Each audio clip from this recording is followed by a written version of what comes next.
Hi, I'm Justin Barrett. I'm the president of Blueprint 1543. And I am Ana Avila. Welcome to this Integrated Life, a podcast for those who seek to engage with life biggest questions using the tools of the sciences with theology. Welcome, Justin. Thank you. It's We good to see haven't you, spoken Anna. in a while. Yeah, I'm excited to be here with you today. Yeah, me too. Been looking forward to it. So, I thought we could talk about thinking today. I was rereading this book, going through my notes. This is How to Think by Alan Jacobs. I really like this book. It's a pretty easy read, but very thoughtful. Okay.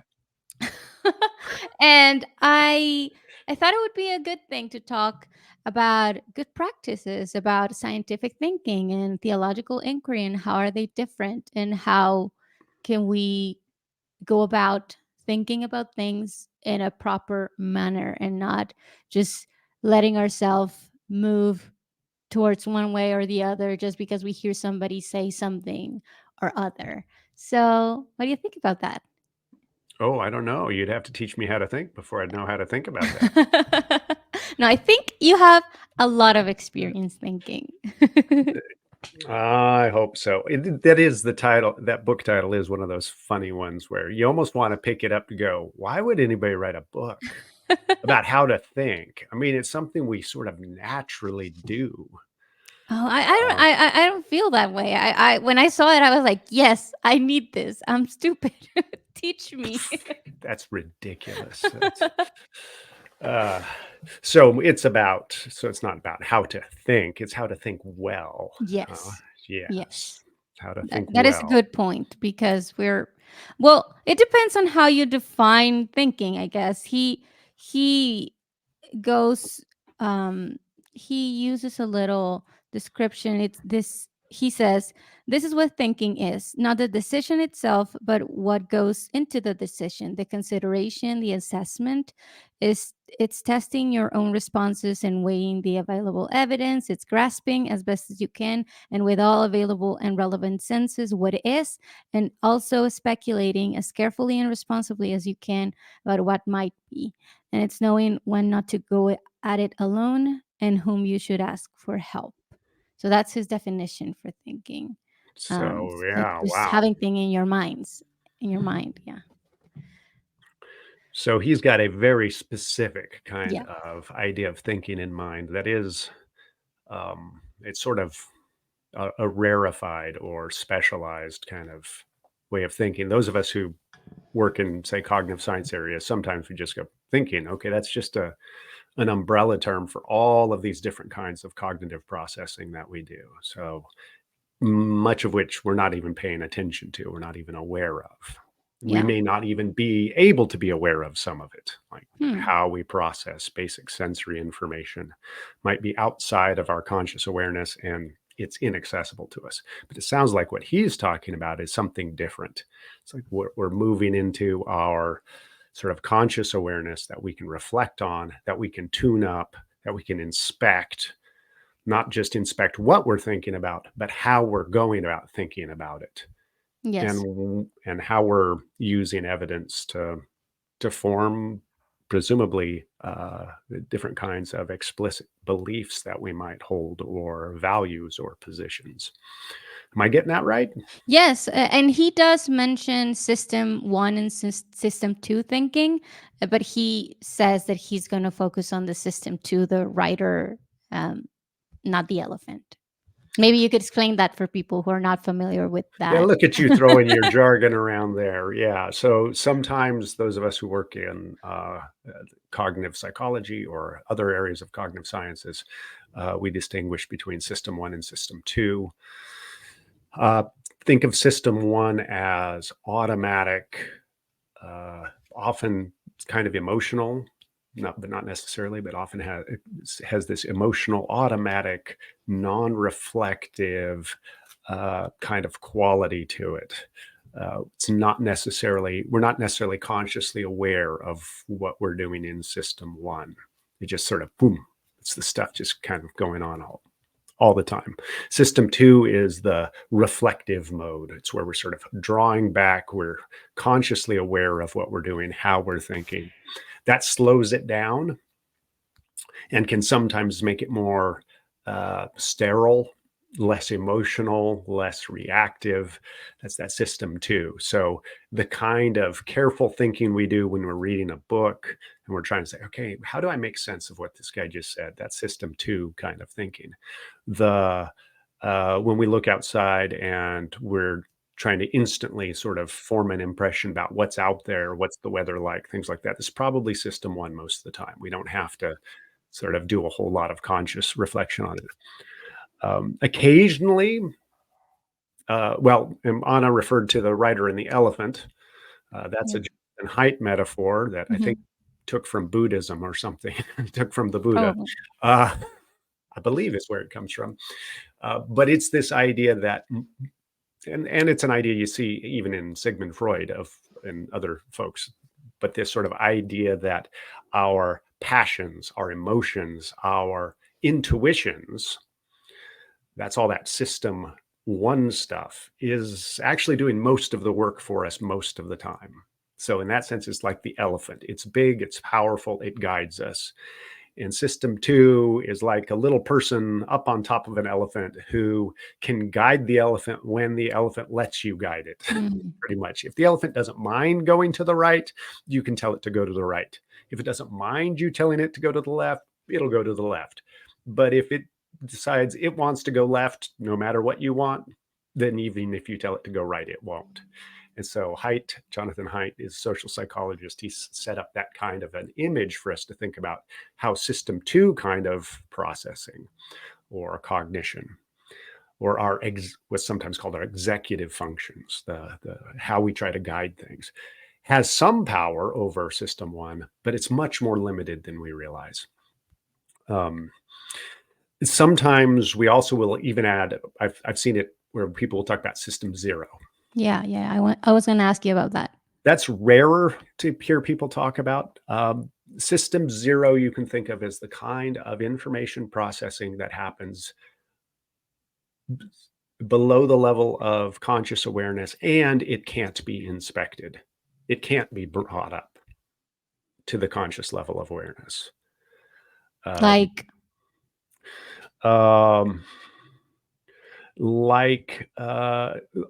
or maybe, well, do I want to leave it like that?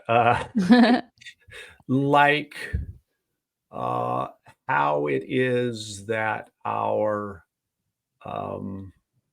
mind forms certain kinds of primitive categories when it comes to sounds, for instance. Well, we're not consciously aware of what we're doing when we're doing that. And it's hard to see how we even could be consciously aware of some of those things.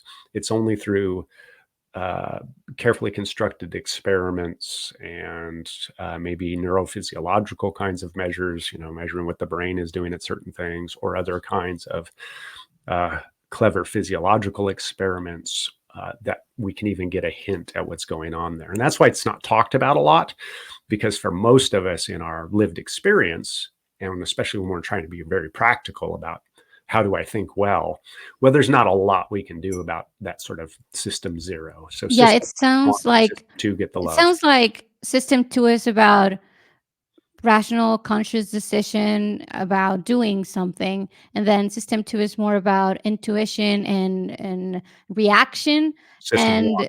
and system 1, and system 0 is more about even like experience, like things we experience in our head through our senses, but we're not even reacting to things, we're just experiencing something like that, it sounds to me.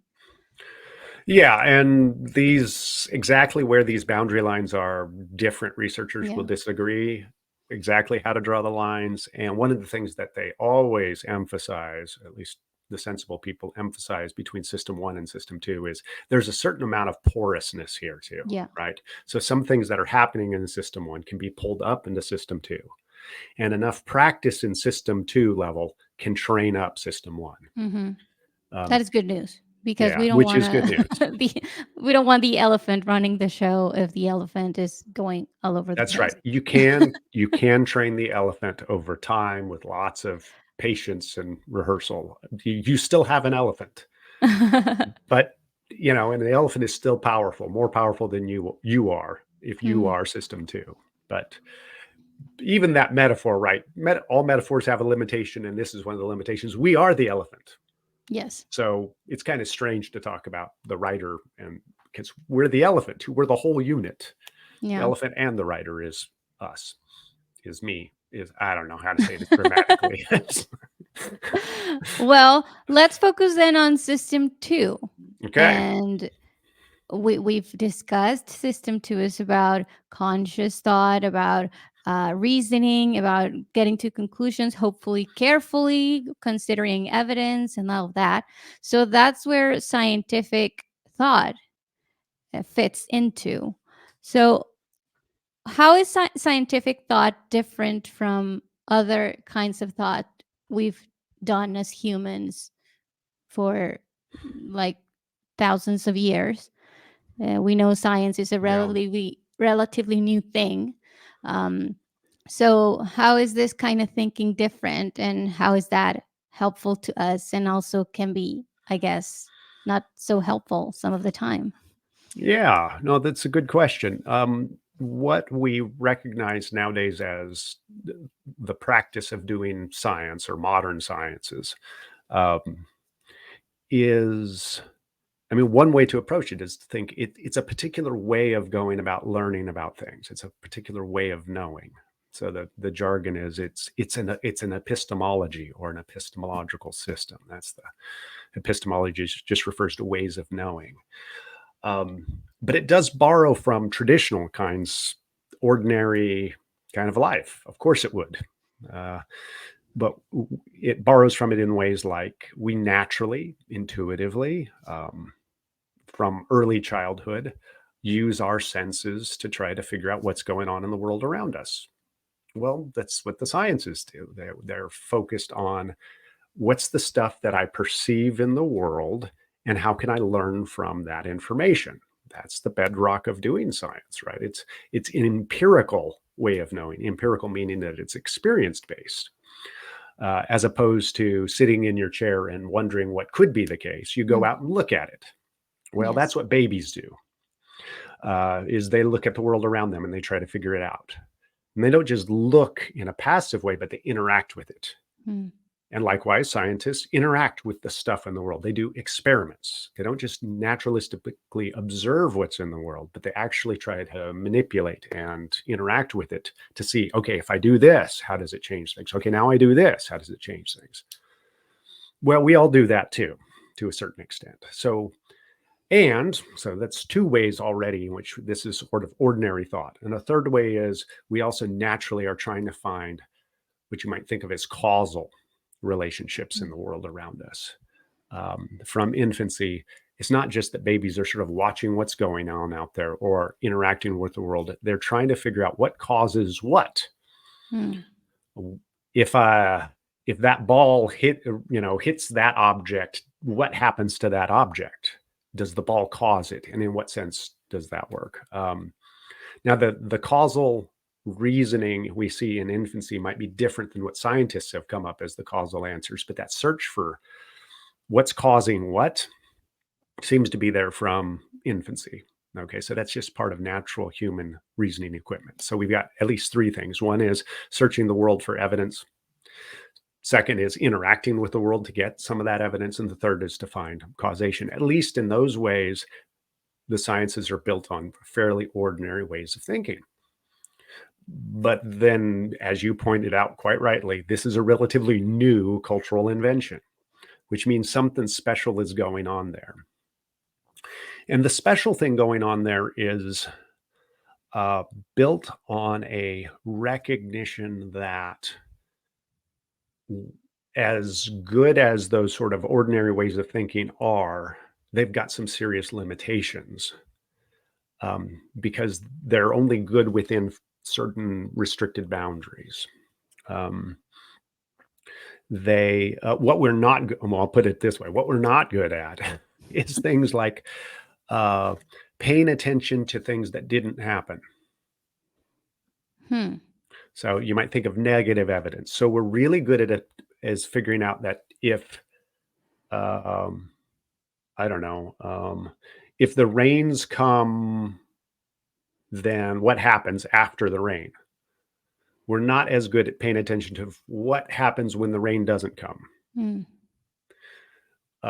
We're good at paying attention to things like, if I eat this, I feel like this afterwards, but we don't pay much attention to, okay, what happens when I don't eat that? Okay. Right? Because it's hard to pay attention to all them. So I'll make it a little bit more concrete. You might think, okay, what happens if after I eat, I don't know, too much pizza? I eat a whole lot of pizza. Well, it's hard to pay attention to all the times that I didn't eat too much pizza because you're paying attention to something that didn't happen. Yeah. Well, we're not good at that. But to really form strong causal connections, we actually have to pay attention to that. If we want to connect, does one factor impact another factor? Does A have a causal relationship with B?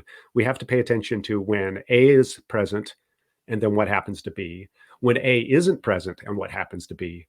What's happening to B independent of A, and all of these different kinds of configurations. Well, that's not what we're very good at. And so the sciences have figured out that we can be better at that if we add quantitative reasoning. We count things very carefully and then run statistics on those things, basically, which is all system 2 stuff. It's not that system 1 automatic stuff. It's system 2 stuff that we have to be trained up to do well. And we need special tools. We need, the jargon is cultural scaffolding, numeric systems. We need number systems, and those had to be invented.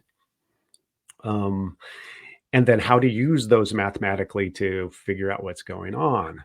So that's part of science is paying attention to things that we don't naturally pay attention to.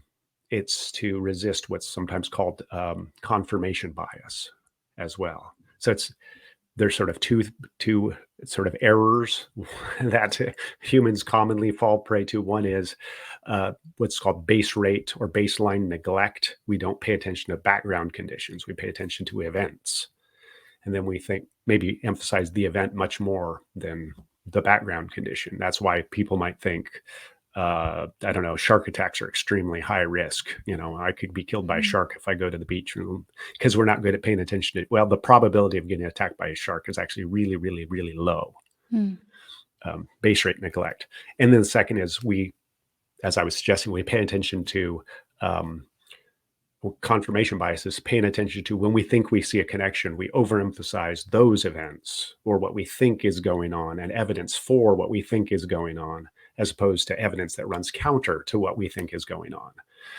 So if we think our favorite politician is impaired in some way, we selectively attend to the evidence for that impairment. If we think, but we won't pay attention to the evidence against that impairment, for instance. Well, that's harder to pay attention to for us. Because the sciences have tried to systemize ways of paying attention to all relevant evidence. And so that's a real strength of the sciences, right? It's in some ways, it is giving that, it's trying to empower the system 2, the rider of the elephant, to do a little bit more work. And the way we're going to do that is we're going to do it in community with a lot of other people who are using the same kinds of practices. And so the sciences are, we often, when we're taught how to do science in grade school and scientific method, we're often taught it as a very individualistic kind of thing, that I just go away as a scientist and do all by myself. That's not how it works. It works, at least it works best when we're building off of each other and we're working in teams and as competitors, because research also shows humans are really great at finding errors in other people's thinking. We're not really good at finding errors in our own thinking. And so we need other scientists to say, okay, here's where your experiment didn't do what you think it's doing. Or here's where you didn't analyze your data quite right. Or, yeah, you did all of that stuff right, but here's where your conclusion goes beyond the data in the following way. We're really good at picking that with each other. So we need each other. We need that kind of constructive competitiveness built in. And that's what the sciences do as well. So those are at least some of the ways in which scientific thinking deviates from, or builds upon, you might say, or corrects for our ordinary ways of thinking and learning. But I'll pause. I know I can say more, but guide me. Be No. the writer on this elephant. That is a great summary, I think. But I was now wondering, people might not realize, because scientific thinking, the scientific method, has given us so much. I mean, we've discovered a lot in such a little amount of time, and we've been able to build a lot of technology out of the knowledge we have gotten from it. But people sometimes don't realize that this kind of very structured, systematic thinking has its limits and its drawbacks sometimes, and it doesn't apply to every question we may have. So maybe we can talk a little bit about the limits of this kind of thinking. Yeah, that's good. Yeah, it is so powerful.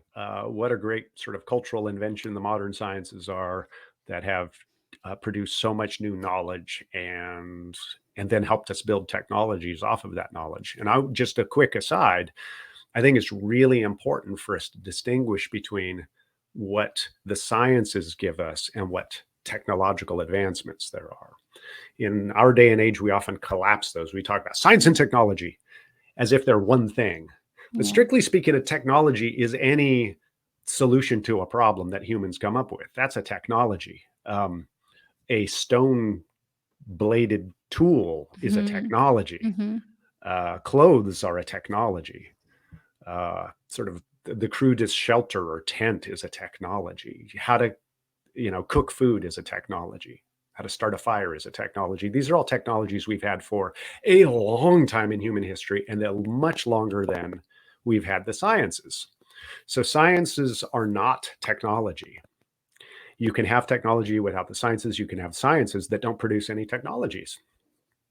So they're not Yeah. the same thing, even though they're often coupled in the way we think. And we often use our technological advancements to say, see, the sciences are awesome. Look what they gave us. Hmm. But you can get cool stuff without the sciences. The ancient Chinese, for instance, were technologically very advanced civilization with, as far as we can tell, nothing like a science. They just knew how to sort of tinker and try things out until they came up with a solution. And they're like, oh, this works. And you may know people like this. I know my father-in-law is like this. He's not a scientist. He's a technician, or it was his career. He's now retired. But he had this uncanny ability to figure out how to make things work, Hmm. but not because he's using science. He actually had very little formal education in the sciences. It's because he's a tinkerer and he's good at it. So not the same thing, even though they sometimes get collapsed. And that's a really important point, because we often take as evidence that the sciences are so powerful, all of these cool inventions. Hmm. And it is some evidence. It would be really surprising if some of these cool inventions that were built upon the sciences worked, even though the science underlying them was wrong. Yeah. That would be surprising. It's like, oh, but it does happen. We sometimes come up with, especially, for instance, medical interventions and things like that, that work for reasons either we don't know or for reasons that we've got wrong. And they turn out like they work, these therapeutic techniques and other kinds of stuff. So I just wanted to be clear about that. I know that's not the question you asked. It was, what are the limitations on the sciences and scientific ways of knowing? Well, what the sciences are really not very good at are things like helping us know things in a day-to-day kind of sense. Hmm. And what I mean by that govern most of our lives. So things like, where did I leave my car keys? You're not going to rely on the sciences to solve that problem. You're going to probably rely on your memory or your self-awareness or trial and error. And that's how you solve problems like that. I might, or what I know about the food preferences of people around me. So, as we've discussed before, I like cooking food for people. Well, I have to keep track of now many people in my life who have different kinds of not just food preferences, but food sensitivities. Yeah. Seems like everybody's got one these days. It's the cool thing to do, or not cool thing to do. And I have to pay attention to those. Well, I didn't use science to sort of figure those out. I use testimony, the power of testimony. They tell me this makes me feel bad. Okay. So we know things through memory, through direct perception. Well, that's not science. That's just looking. That's just watching. That's just listening. That's observing. Through testimony, especially in our interpersonal interactions, we rely very heavily, and I think rightfully, on intuitions and impressions. And we need to, because the sciences can't solve those day-to-day types of stuff very well for us. It's just too cumbersome. It's too slow, that process of scientific inquiry. The sciences are also not very good at helping us make what you might think of as one-off or once in your life kinds of decisions, or momentous types of decisions. So for instance, should I, marry this person, or should I choose that job? Well, you can marshal kind of scientific reasoning around that, but it's scientific information, at least in those really complex domains like that, is always probabilistic. It's always partial. It's always conditional. And so it doesn't necessarily apply to you. So you might learn that some social scientific statistics suggest that, well, the odds of this marriage ending in divorce are, pick a number because it keeps changing. Let's say it's people like to throw around the 50%, even though there's probably a reason to be suspicious about that. But let's say, okay, it's about 50%. Oh, well then, but your odds go up if you met that person at church. Oh, okay, that's good. And if you have, your religious faith and your sort of political and other values in alignment, odds go up. I'm like, okay, well, that never gets you to the point of saying, okay, you should marry this person. It just gives you more background information to draw upon, but you still have to decide. And how are you going to decide? It's certainly not going to be from the sciences. And we can and do make good decisions and bad ones all through our lives, not using scientific kind of evidence to determine how we make those decisions, because it's not what the sciences do. A shorthand way for thinking about that is the sciences are really rather poor at telling us what we ought to do. They're not good at what are called normative kinds of claims. They're good at description and explanation sometimes, and maybe helping our understanding along sometimes. But they're not really good at what you ought to do, what you should do, because those are drawing upon our value system in a way that the sciences just don't. That's not what they're good at. So, and we can add others. Strictly speaking, I wouldn't consider historical evidence science. Yeah.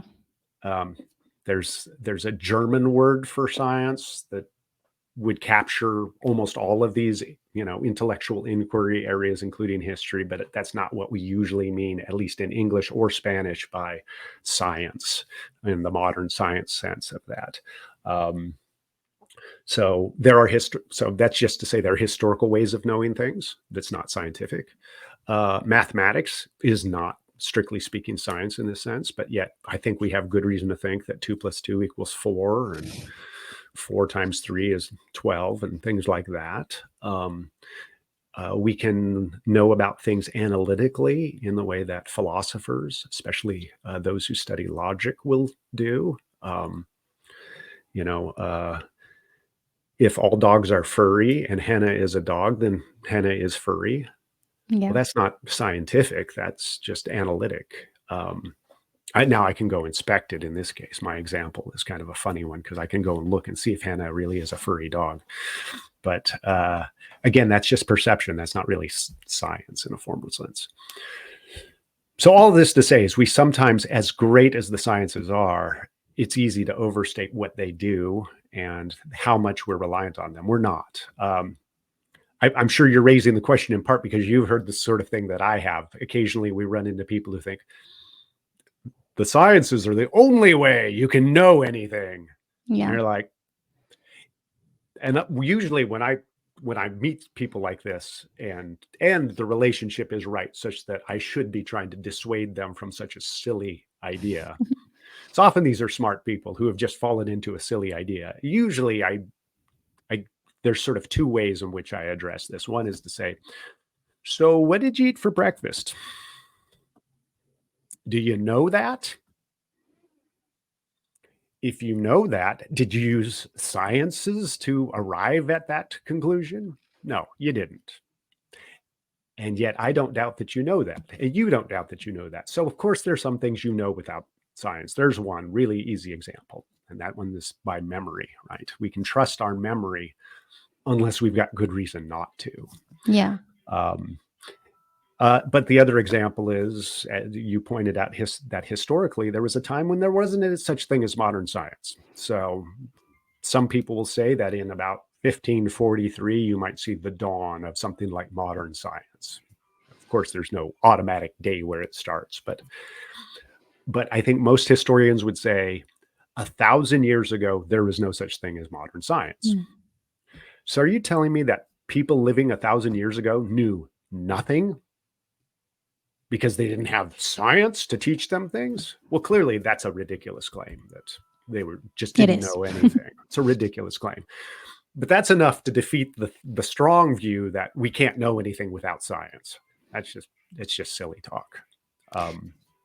Yeah, and there are some people who were proposing a few years ago, I remember, to have a country run purely on scientific thought and inquiry, and that every law would be decided through the scientific method somehow.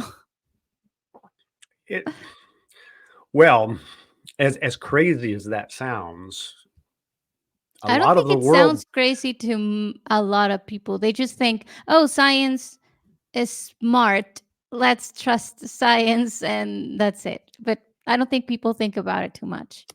Yeah, I think you're right. They don't think about it too much. And I mean, sadly, we saw this during, in 2020, 2021, at the height of the COVID stuff too, right? We started hearing from political leaders, I just follow the science. Mm. You can't just follow the science. Science doesn't lead. It describes, it maybe helps explain, but it doesn't lead, because leading requires a direction, a telos, a goal, a purpose, an aim that comes from some value system. That's not what the sciences do. So that was just a misleading claim. It was an attempt to use the authority of science to sort of say, follow me, is all that they're really saying. But people kind of fell into that and thinking, oh no, I'm just following science. No, you're not. You're not. You're following maybe some scientifically derived evidence plus certain types of values and priorities that somebody decided on non-scientific bases. And to say that they're non-scientific doesn't mean they're wrong. It just means that's not what the sciences do. So I agree with you. It's not entirely crazy that some people would think this way, because we've seen much of the world fall prey to this in our recent lifetimes. It happened, but it's a misunderstanding. I think part of the misunderstanding is not recognizing that the sciences are built on certain values that are pre-scientific. Yeah. Right. You can't even get off the ground with the sciences unless, for instance, you have good reason to trust that human minds are the kinds of things that can get at truth. Well, that's not a scientific idea. That's a pre-scientific idea. Philosophers should say that's a metaphysical idea. It's outside of physics. It's something else, right? That there's a real world out there that we can interact with and learn about is actually a pre-scientific commitment that the sciences build upon. We could be living in the Matrix, in which case, or whatever weird metaphor you want. But most of us think, now there's a real world out there that I can learn about. The sciences presume that it's fairly regular, that tomorrow will be a lot like today, and today is a lot like yesterday. But of course, it doesn't. Not all worldviews actually have shown that or have asserted that.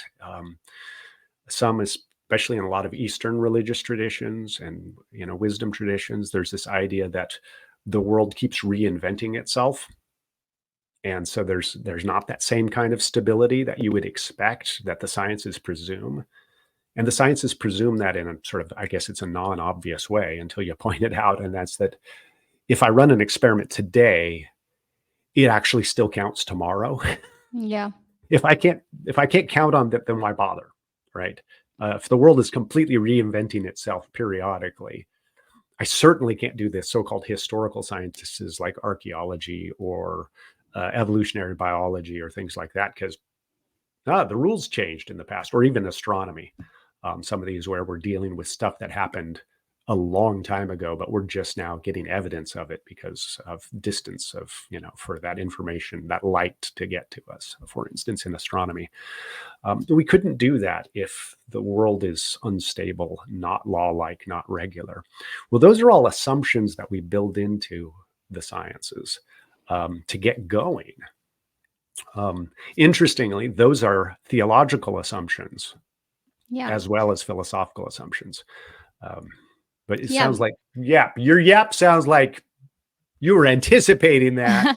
Yeah, I was going to ask you because you said before that science can't lead because you need a telos, you need a purpose, a goal to be able to be led somewhere. So what kind of thinking give us that telos, purpose, and how can we do that thinking well? Yeah, well, for me, I'd say that's theological. That's where theology has an important role. In fact, this is where theology and theological thought and scientific thought are not comparable. They're not like two different things that are equivalent. Theological thought is the ground for the scientific thought, and it sort of wraps all the way around doing the motivations for doing the sciences, why it is we use the scientific methods we do, how we interpret our findings, what we're going to do about it once we have our findings. All of those are, I call them theological. Some of my colleagues would go, well, you mean those are philosophical? I think that there's heavy overlap between theology and philosophy if you accept that God's the creator and sustainer of the whole thing, then all of our philosophical claims suddenly become theological. Yeah. So unless you want to say, well, philosophy is reflections on how we go about thinking and so forth. I'm like, okay, fine, whatever. Yes, then you're using philosophy in a narrower way than I am. That's okay. That's just a terminological kind of difference. I think and then the other people who would object to me conflating or collapsing theology and philosophy to each other would be those who want to be able to say, well, my grounds for doing science aren't based in a theology, a God-based view of the world. Fair enough. Go there. For those of us who believe God exists, it's theological. Theologically, we think God created, and God is a rational, God spoke creation into existence. And so there is an expectation, and I should say, the creation theology generally says God brought order out of chaos. That's what creation was an ordering of chaos, of nothingness, of the void into predictable kinds of categories and dynamics and so forth. And God sustains that order. Well, what does that do? Then that sets up the ability for us to go out and find that order, right? That assumption that there's some orderliness to it, that it's law-like, that time doesn't change willy-nilly, the sort of the laws of the universe, as it were. Well, those are theological claims. Then they're based in our creation theology, that because God is this sort of rational lawgiver who spoke order into chaos, out of chaos. He brought order out of chaos and continues to sustain it. That's why we can go and look for it. That's why we can find it. So in that sense, science is built on the sciences are built on this theological platform. But more than that, then we understand theologically, we humans are created with a special role. We're creatures, which emphasizes our fallibility, our limitations. We're going to make mistakes, but we're also created in God's image, and we have this. Sometimes it's described as a priestly kind of role. We are the intermediary between God and the rest of creation. And that means God has given us certain kinds of attributes of his that allow us to play that mediating role. What are those things? Well, there are lots of candidates. Mm-hmm. Attributes, but also responsibilities, right? The responsibility to care for creation in God's place, to exercise, the biblical language, at least in English, is sometimes called dominion, even though people are uncomfortable with that. Stewardship is the more popular one, which means we've been given authority by God to sort of represent his interests in the world around us. Rationality, ability to reason, ability to motivate ourselves to do right versus wrong in this space. These are some of those gifts that God has given us for these responsibilities. Well, if that's right, he's given us the tools that can both enable us to, that enable us to do the scientific inquiry, right? That we can somehow detach ourselves a little bit from the created order to see it more clearly. We can use reason. We can expect that our minds were created to be able to find truth. That's part of our theology. But part of our theology, too, is that we are creatures with limitations and even damage. We're fallen, we're sinful. And because of that damage, reference back to the very beginning of our conversation about the limitations of system one type of reasoning, which led to the invention of the sciences. Yes, those are theological problems, right? Early scientists were almost all Christians, or at least Christian adjacent. They were certainly theists, many of them, of one sort or another. And they recognized human limitations in knowing, and that we needed methods that helped protect us against our own errors and our own not just our limitations, but even our systematic errors that arise from our selfishness, from our self-promotion, from our deluding ourselves, which is why we need these methods that I'll check your work and you'll check mine. Or I can't rely on my own intuitions about this. I have to go out and explore the world and figure it out. And I need to do it carefully and systematically. I need to count things very carefully. I need to reveal my methods so somebody else can check my work behind me.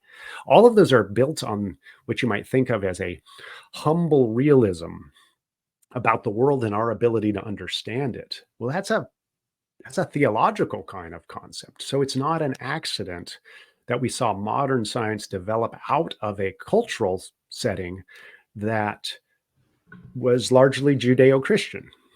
That's where the modern sciences were invented, because they needed that kind of theological foundation to motivate and restrict what we're doing scientifically.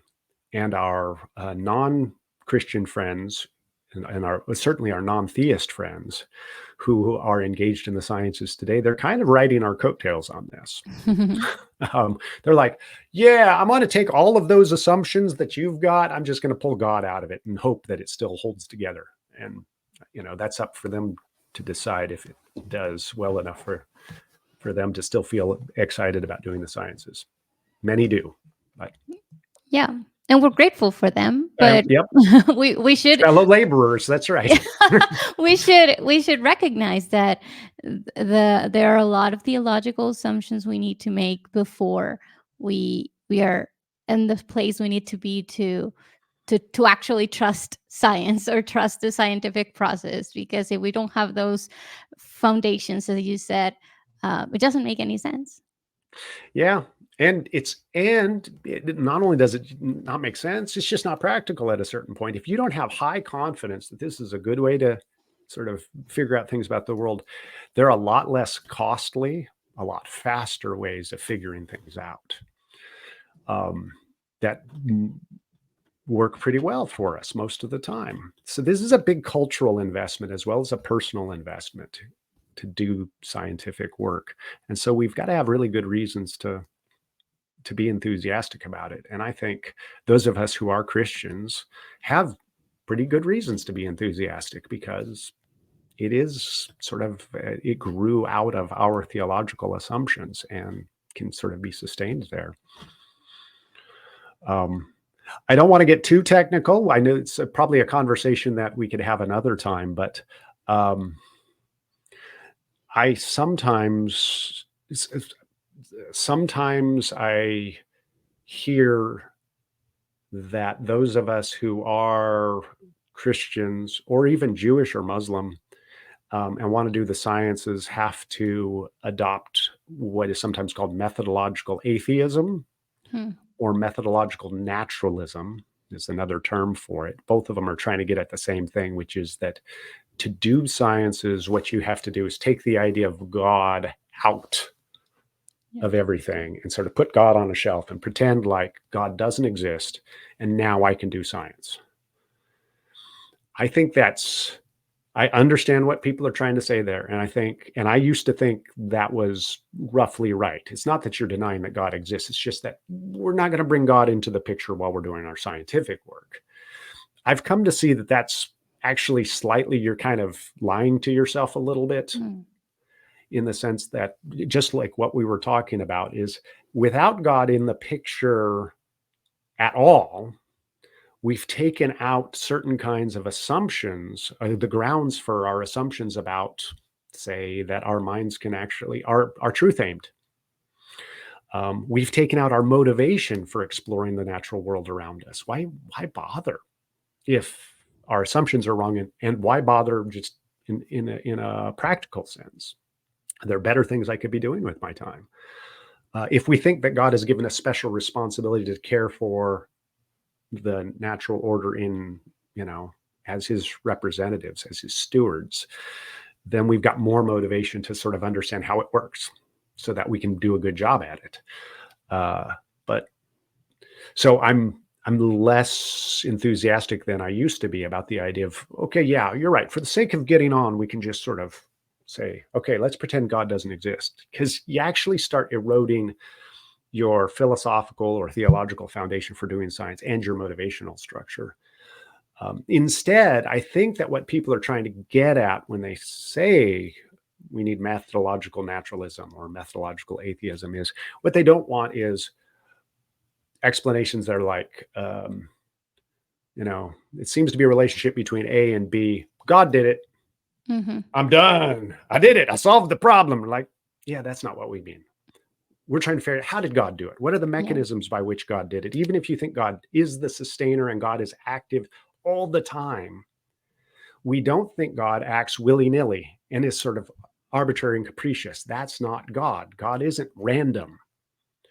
God is orderly and predictable. And we're trying to figure out what's that order and predictability.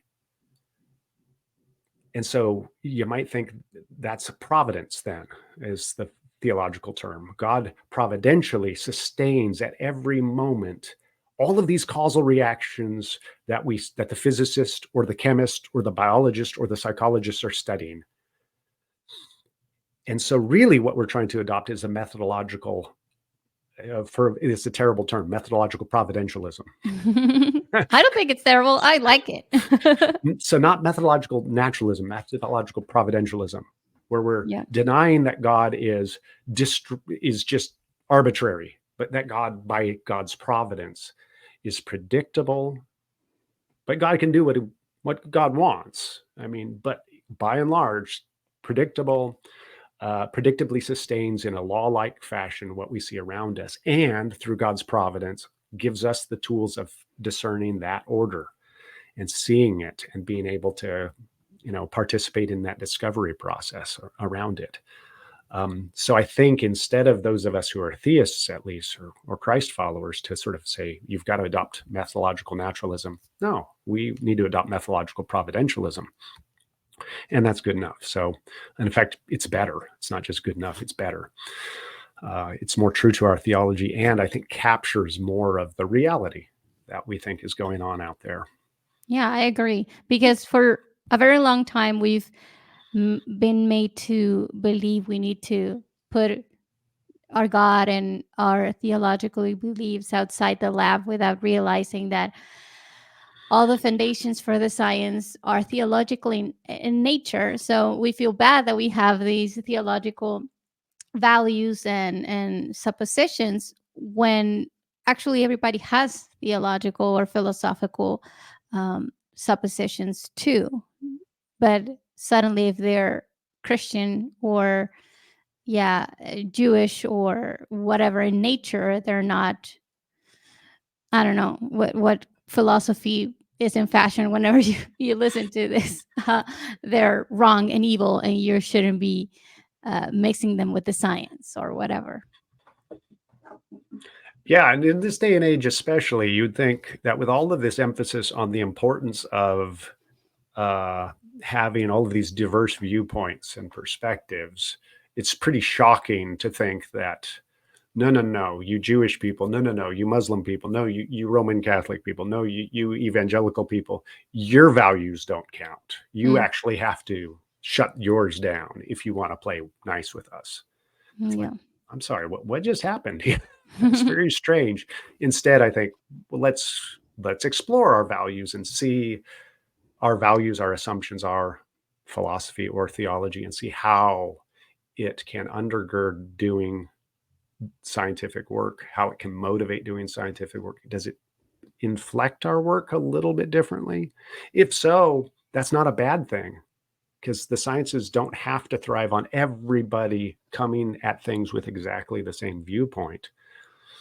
Actually, we're going to be stronger if we've got that viewpoint diversity and we can bring our different perspectives to bear on research questions. It's going to motivate new lines of inquiry and new interpretations that then we can have honest to goodness open discussions over and figure out, well, who seems to fit the evidence and our shared assumptions best.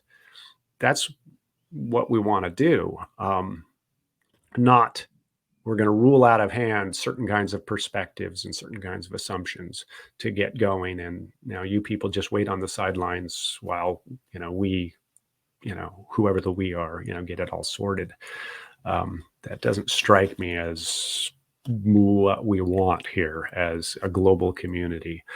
Yeah, unfortunately, um, those of us who are trained in the sciences don't get trained in theological or philosophical thinking, so we're not we're not used to nor qualified a lot of the time to have these conversations that are really important and we just overlook. Yeah, well, hopefully we, through podcasts like this and other kinds of mechanisms, we can start helping people think differently about these sorts of things. Because it's fun, right? And we want to be whole people. And even those of us who are scientists, right? We can't be scientists in every element of our lives, as we talked about earlier. And so we need to figure out, how do we put it all together, our whole lives together, all of these different ways of knowing, so that we can be integrated whole people and not have to sort of flip a switch. No, I can only know things through science. Yeah. And yet then how can I have decent relationships with people around me? All right, sorry, I don't know anything about you. I don't know why you're upset with me right now. Let me do an experiment and figure it out. And I'm like, no, it doesn't work that way. Yeah, I think this was a great introduction to thinking and to different types of inquiry. And I think in another episode we can go like in the more practical, everyday side of thinking and how we can do that well and not be swayed by this broad statements about following the science or the theologies should stay out of the lab and things like that. But I think this was a great start. Thank you, Justin. Well, thanks for bringing up the topic. Yeah, let's have another conversation about this in the future. Awesome. Well, thank you for listening to this integrated life, and we'll see you next time. Bye.